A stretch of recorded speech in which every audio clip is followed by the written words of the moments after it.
Los pacientes que necesitan una rehabilitación oral con implantes pero tienen problemas con el hueso en el maxilar superior tienen que recurrir a implantes cigomáticos.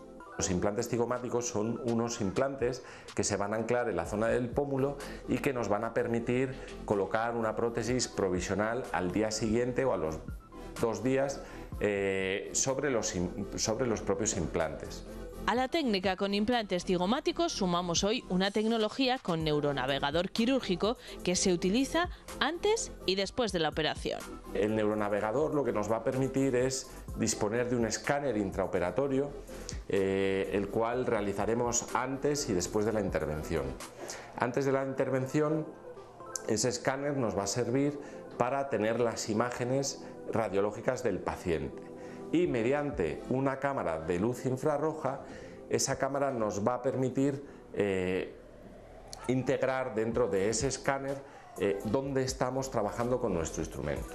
Para estos implantes resulta muy útil porque va a evitar meternos en órbita o tener algún tipo de accidente. Tenemos que tener en cuenta que el hueso cigomático es el hueso que conforma el pómulo, es un hueso fino de aproximadamente 5 o 6 milímetros y es un hueso en curva, con lo cual tenemos que coger la bisectriz que una la boca con esa curva de ese hueso.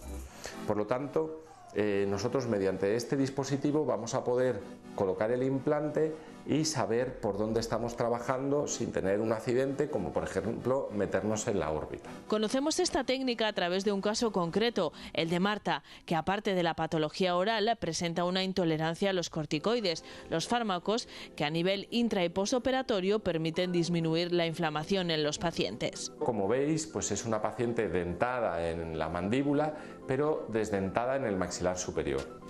En concreto, pues decidimos hacer un análisis de su sonrisa con la dentadura para saber cómo estaba esa dentadura a nivel estético, y en concreto pues vimos que nos faltaba longitud en esos dientes, que el tamaño de diente era un tamaño excesivamente pequeño, que teníamos que hacer, como veis en el cuadrito amarillo, un diente mucho más grande y un pelín más alto a nivel de la encía.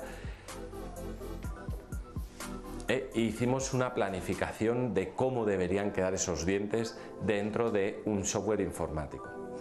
Mediante esta técnica, una vez operada la paciente, con los moldes o con los modelos, el laboratorio nos pudo hacer una prótesis provisional. Lo más destacado de esta técnica es que al saber dónde se trabaja con exactitud, al paciente se le va a traumatizar mucho menos. Además, implica menos riesgo. Es tal que, como veis, esta es la paciente operada al día siguiente de la intervención. Generalmente a estos pacientes les despegamos hasta esta zona, con lo cual eso produce mucho hinchazón. Pero como veis, la paciente pues presenta un muy buen resultado posoperatorio sin estar bajo ese tratamiento de corticosteroides. La inflamación es una inflamación leve, perfectamente tolerable, y bueno, pues aquí estáis viendo imágenes de la prótesis. Como veis, es una prótesis muy larga porque la paciente ha perdido todo el maxilar y lo queremos restaurar. Estas son las imágenes extraorales de cómo le hemos devuelto esa sonrisa, cómo en reposo la paciente enseña 1 milímetro, milímetro y medio esos dientes, cómo en sonrisa pues la línea media dentaria coincide con la línea media facial, la línea de sonrisa apoya sobre los incisivos y los caninos, protruyendo, y los lados del labio coinciden con la inclinación de los premolares en el plano glusal. Y bueno, pues estáis viendo que la paciente apenas tiene hematomas, que la paciente puede sonreír, y aquí pues podemos ver la sonrisa de la misma, el resultado final protético. Como vemos, tiene una muy buena oclusión, presenta pues una buena situación. Sobre todo, lo interesante es ver cómo una paciente, en concreto es a los 4 días, una paciente que ha sido sometida a una cirugía de esta envergadura, pues tiene un muy buen posoperatorio. Esta operación, realizada en colaboración con la Universidad de Alfonso X el Sabio y la Clínica La Milagrosa, es particularmente interesante porque nos muestra cómo una paciente sometida a una cirugía de esta envergadura tiene un menor traumatismo y un buen posoperatorio, y por otro lado ofrece más tranquilidad intraoperatoria para el cirujano.